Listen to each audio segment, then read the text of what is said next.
Hiya, welcome back to the channel.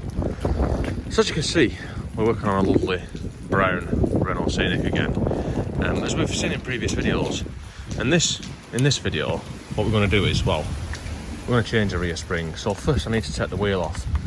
Now obviously these wheels are prime for being stolen, so you must have a locking wheel nut, otherwise you just go missing immediately.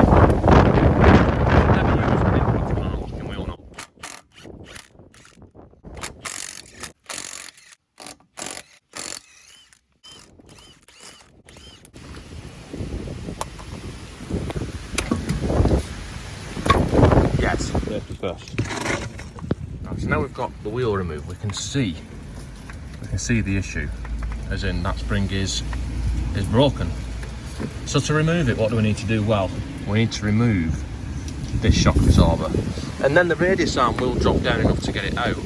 But to remove this shock absorber, we need to remove this plastic cover, which appears to be held on with, it's a 10 millibolt there. You know, if I remove that one, it'll probably bend out the way enough to do it.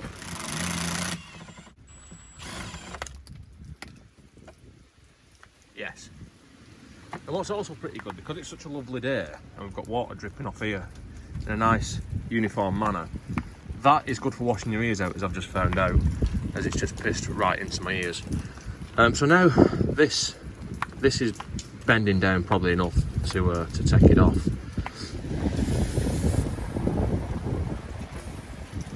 This is pretty sick. I nipped off to get some other tools and then she's a little runaway.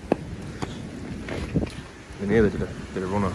Anyway, back on with this shit. So I reckon that we could probably do it without taking this off. But for the sake of taking the plastic rivet out, which I already pulled out, we might as well give us more room and just drop this down completely out of the way like that.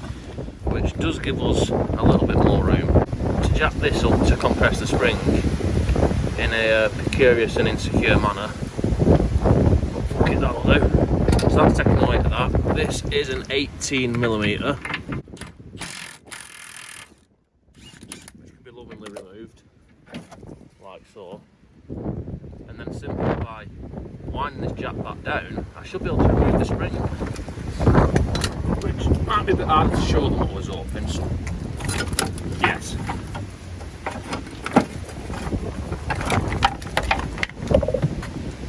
Now we can see that we have successfully removed the spring, well, most of it. Now normally I would just weld this back together, but unfortunately I'm going to weld the rest of the moment, so I'm going to have to weld one steel boot. And now, a lovely new one has in fact arrived, and it's just the same as the old one, but it's a single piece instead of a dual piece one. So we need to put this rubber doofer on the end of it, and on the other end of it we've got another shitter to put on it, which just lines up the same way as it come off the old one. And now I need to force this into the place where the other one came from. Obviously taking care to clean the area where it sits before fitting it, and also take special note to the sexual orientation of this rubber pad, which goes that way around. It come off that way around, so I'm assuming it goes back on that way around. Now it's just a case of a bit of brute force and ignorance to force shitter in.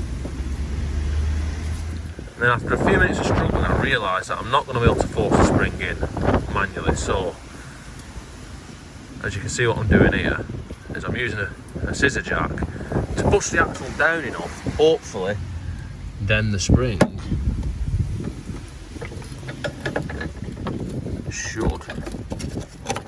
should fit in nice and lovingly. Might need to go a bit more. Yes.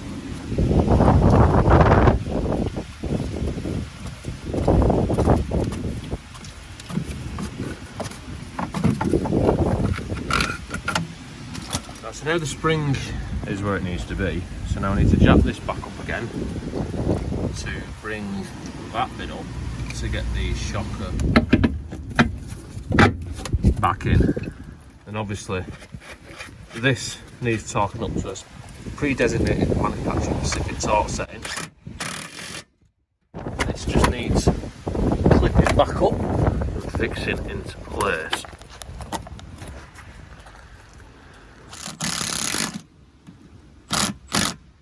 Now all do is put the wheel back on, and obviously, as always, we will be talking up to manufacturer specified torque settings.